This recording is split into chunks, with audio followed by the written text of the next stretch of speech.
As Moses approached the camp, the sound of celebration reached his ears. He initially thought it was the noise of battle, but then Moses recognized it as the sound of singing and festivity. When he reached the camp and saw the golden calf and the people's idolatrous behavior, his righteous anger burned hot. He threw down the stone tablets, shattering them at the base of the mountain, a symbolic act representing the people's broken covenant with God. Moses then took the golden calf, burned it in the fire, ground it into powder, scattered it on the water, and made the Israelites drink it, demonstrating the futility and shame of their idolatry. He confronted and demanded an explanation for how such a grave sin had occurred. The people gave a weak defense, blaming each other and claiming the calf had miraculously emerged from the fire. Moses then stood at the camp's entrance and called for those who were on the Lord's side to join him. The Levites rallied to him, and Moses commanded them to carry out judgment against the unrepentant, resulting in the death of about 3,000 men that day.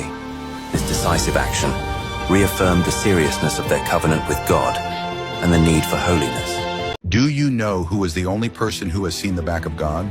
In the Bible, there is only one person who is described as having seen the back of God, and that person is Moses.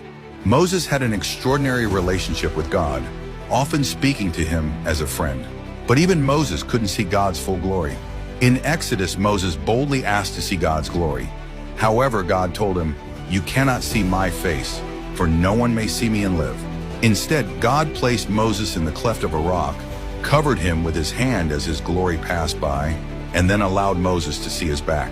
This was a moment of incredible intimacy between God and Moses, yet it also demonstrated the vastness of God's holiness, which no human can fully behold. This encounter reminds us of two key truths. One, God's holiness is beyond human comprehension. His glory is so pure and powerful that no sinful human can see his face and survive. Two, God's desire for relationship. Despite his overwhelming holiness, God made a way to reveal himself to Moses, showing his love and desire to connect with his people. The ultimate fulfillment of seeing God comes through Jesus Christ. While Moses saw only God's back, Jesus reveals the very heart of God. Through Jesus, we can know God's love, grace, and truth in ways even Moses couldn't fully experience. If you're amazed by God's glory and his love for humanity, type Amen and share this video to inspire others with the beauty of his holiness.